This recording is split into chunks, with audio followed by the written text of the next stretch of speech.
Hello lovely people and welcome to another Photography Locked Down challenge. Photography Locked Down is a series of challenges designed to make you stretch your creative muscle to think differently and consequently see and make pictures that are different. If you'd like to find out more, if you'd like to join in with the amazing community of photographers we've got here, please click the little thing popping out up here right now. Go find out all about it. Come and join in. This week's challenge is on the move, and the hashtag you need to use is appearing on the screen right now. We're going to go out in a moment and I'm just going to play with a couple of ideas, talk you through a couple of theories to do with movement. But of course, this is a creative challenge and it's up to you to choose how you interpret movement. Don't just copy what I've done. And there are different ways in which you could take what I've done and do it completely differently. So on the move, what does that mean? Are you moving house? Are you riding a bicycle? Are you going somewhere? Is it people migrating around? Is it people going places? Is it movement as in water in a waterfall? Are you freezing movement? Are you blurring movement? Or are you, as I say, being more conceptual about it? How can you interpret movement? This is not about your literal interpretation of the theme. This is about the photography you come up with. It's about your interpretation and how you shoot, how you use light, composition, your camera and its settings in order to make a great shot. So let's go out, let's go and play with a couple of ideas right now, and I'll see you in a while. Today, I've got wind and a gammy leg.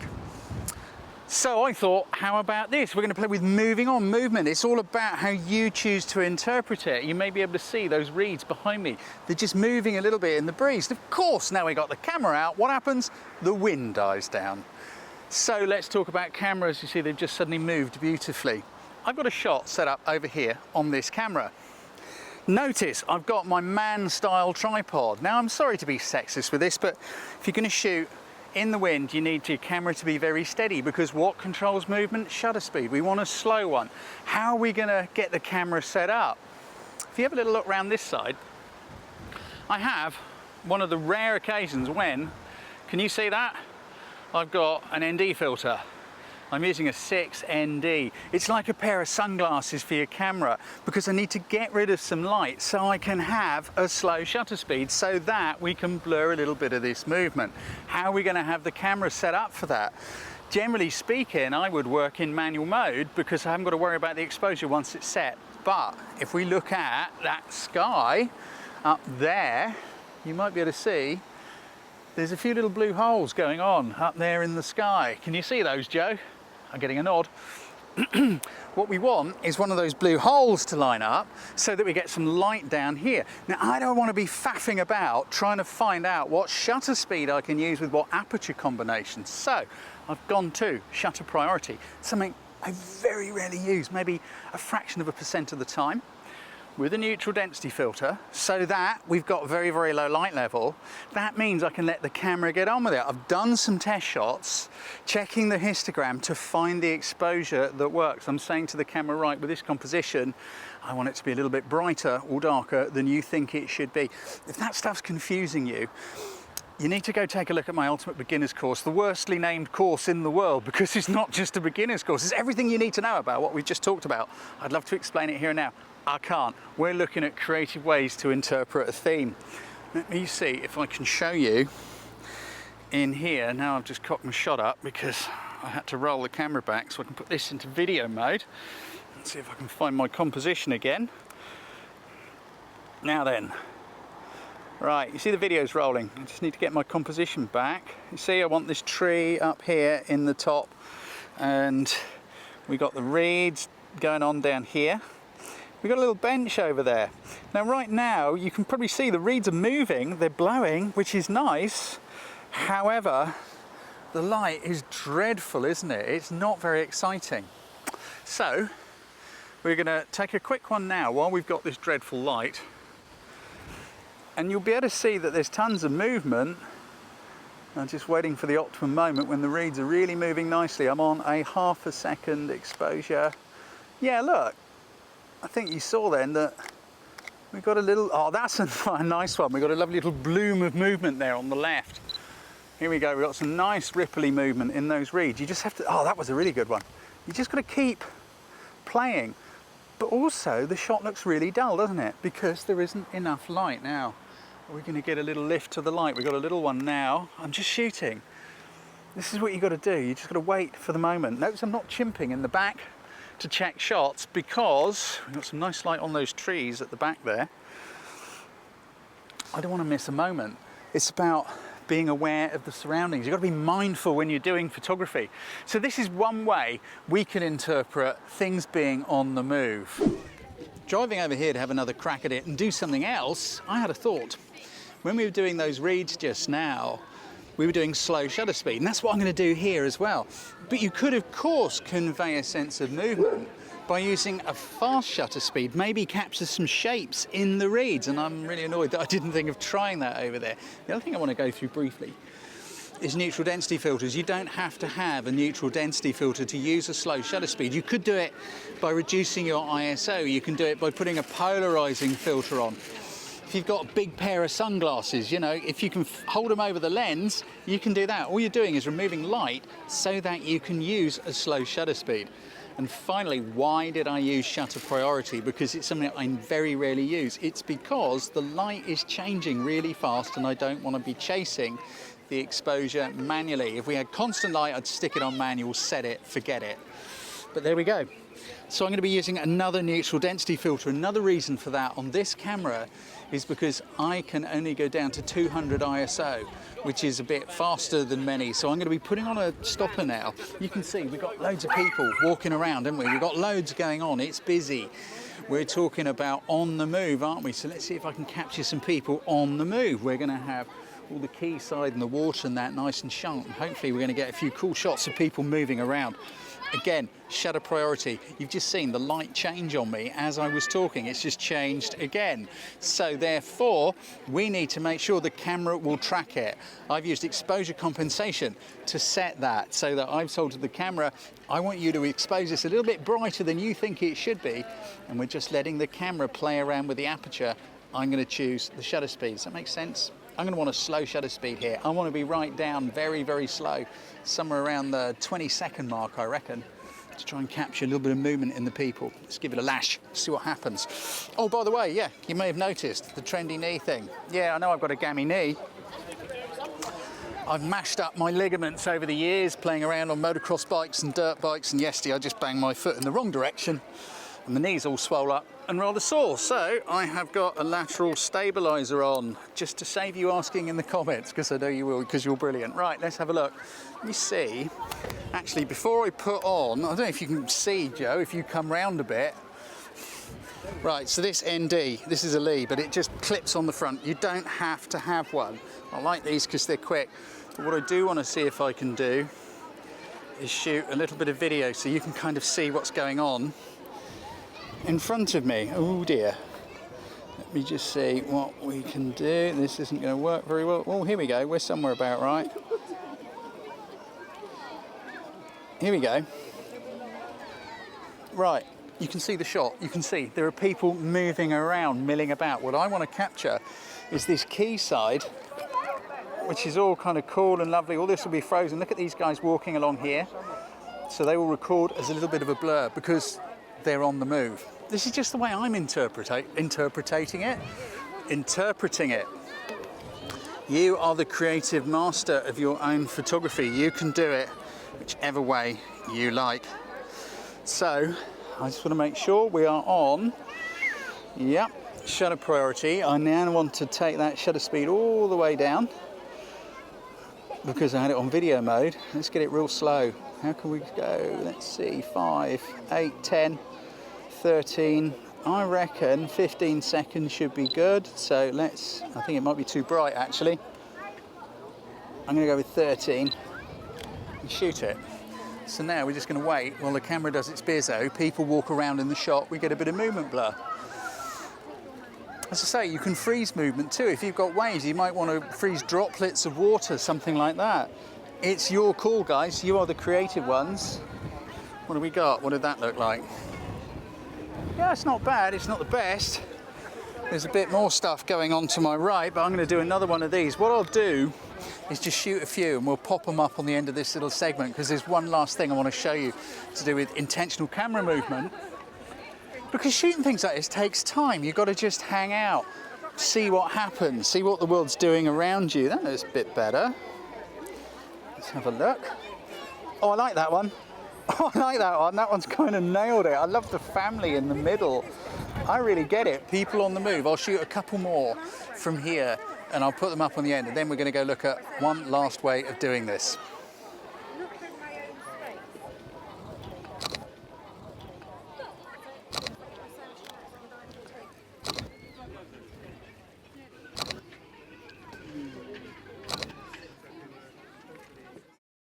Guys, I really apologise. No intentional camera movement shoot.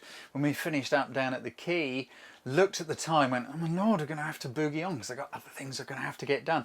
This is one of the things, though, with creative photography. You've got to often invest a little bit of time into it, as well as thought and, you know, all that camera stuff. I think something like this shot we got on screen now would make a considerably better subject for the theme moving on, don't you? But unfortunately, doing things like that takes time. It took a lot of time and a lot of effort to get this shoot right and to get this kind of movement going on in a shot. This is a tracking shot, so in this case I was in the back of a car moving alongside the motorcycle, and then it's experimenting, finding the shutter speed that worked, but we've got great light and all that good stuff going on. So let's have a look at the not quite so interesting shots that we took this afternoon, but I think they're going to give you an idea of what we could do. So here's our first shot.